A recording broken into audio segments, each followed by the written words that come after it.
Bonjour à tous, Starship Troopers. Il est difficile d'évoquer ce film de science-fiction américain réalisé par Paul Verhoeven, le subversif metteur en scène de longs métrages tels que Robocop, Total Recall ou encore Basic Instinct, sans qu'il ne fasse encore débat, tant sur son fond que sur sa forme, même plus de 20 ans après sa sortie en 1997. Starship Troopers est une adaptation plutôt libre du roman du même nom de Robert Heinlein, paru en 1959. Le film prend place dans un futur lointain et raconte l'histoire d'une guerre interplanétaire entre les humains de la Fédération, un gouvernement mondial, et une colonie d'extraterrestres, les Arachnides. Nous suivons les expériences de Johnny Rico, joué par Casper Van Dien, qui s'engage dans l'armée avant que les forces terriennes ne déclarent la guerre aux Arachnides.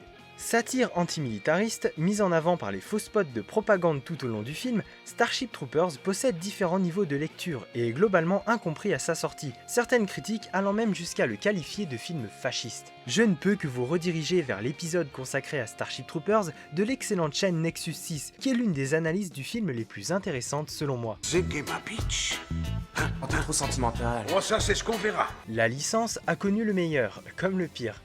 Elle s'est ensuite déclinée en animé, jeux vidéo, jeux de plateau et comics. Et récemment, des rumeurs ont vu le jour autour d'un projet de série avec un possible retour du cast originel. Le but aujourd'hui n'est pas d'analyser Starship Troopers dans ses moindres détails, mais de nous intéresser aux bestioles extraterrestres du métrage, les arachnides ou parasites, celles qui nous évoquent automatiquement araignées, punaises, coléoptères et autres sauterelles.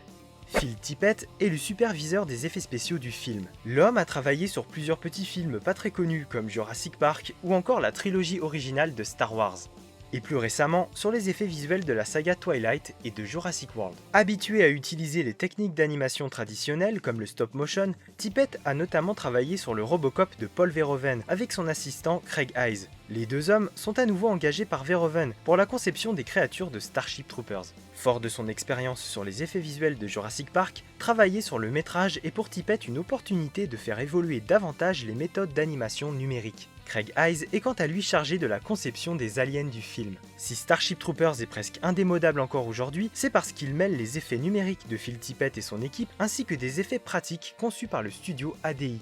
Starship Troopers fut un défi technique pour l'époque, si bien que pour rendre numériquement ces hordes de créatures, l'équipe de Tippett est passée de 20 à 200 artistes visuels. En 1998, le film fut même nominé pour l'Oscar des meilleurs effets visuels et remporte le Saturn Award des meilleurs effets spéciaux. Les arachnides du film, ou bugs en VO, ont été pensés comme étant des armes biologiques, incapables de se rendre et ayant un système de caste composé de plusieurs espèces et imitant la division du travail comme chez les insectes eusociaux de notre monde, tels que les abeilles, les fourmis ou les termites. Plusieurs de ces bestioles apparaissent dans les films et même dans l'univers étendu de la licence.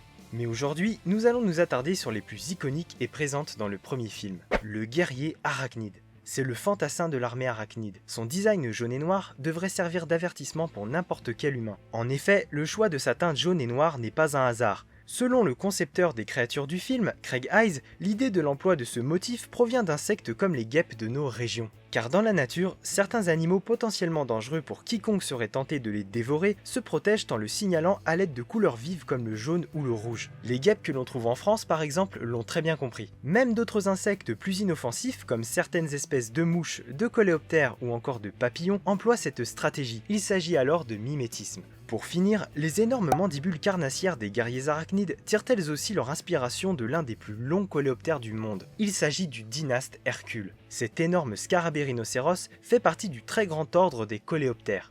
Présent notamment en Amérique centrale et en Guadeloupe, le dimorphisme sexuel est très marqué chez cette espèce, puisque le mâle mesure jusqu'à 175 mm contre 70 mm chez la femelle. La larve de ce scarabée met plusieurs mois à se développer pour atteindre le stade adulte, ou imago chez les insectes. Animal nocturne, il est inoffensif pour l'homme et même très utile puisqu'il se nourrit de fruits pourris et de végétaux en décomposition. C'est un détritivore qui maintient de ce fait son écosystème en bonne santé.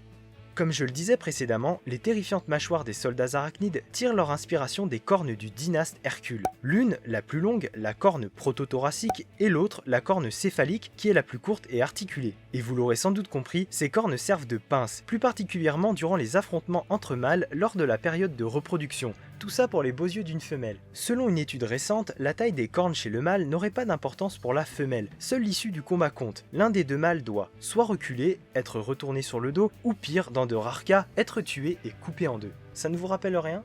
Et en parlant de coléoptères, le premier film nous introduit deux d'entre eux, pas très commodes, ils sont l'artillerie lourde du peuple des arachnides.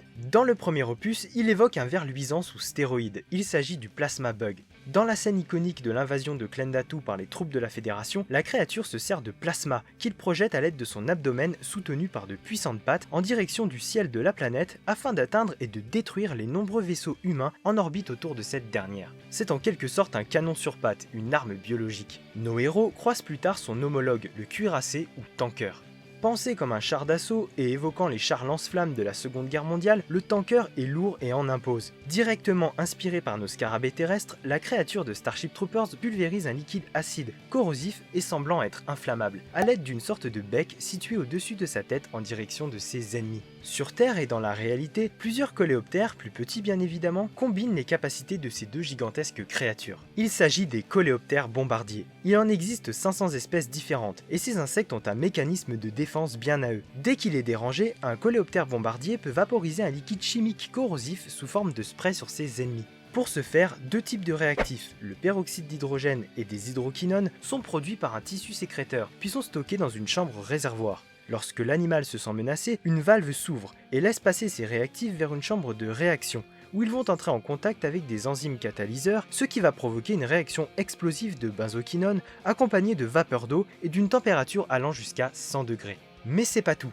Des chercheurs de l'université de Kobe au Japon ont découvert que lorsque le coléoptère est avalé par un crapaud, il utilise son arme chimique dans l'estomac de l'amphibien afin de le faire vomir et sortir indemne. Il s'agit donc là d'un genre de mix entre le plasma et le cuirassé.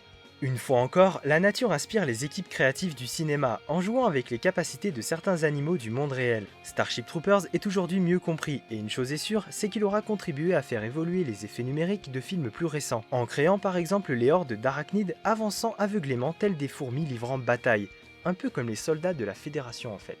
Merci à tous d'avoir regardé cette vidéo, j'espère qu'elle vous aura plu. Si c'est le cas, n'hésitez pas à la partager et à la commenter, ainsi que de laisser un pouce bleu et de vous abonner à la chaîne si ce n'est pas encore fait. Moi je vous dis portez-vous bien et à la prochaine.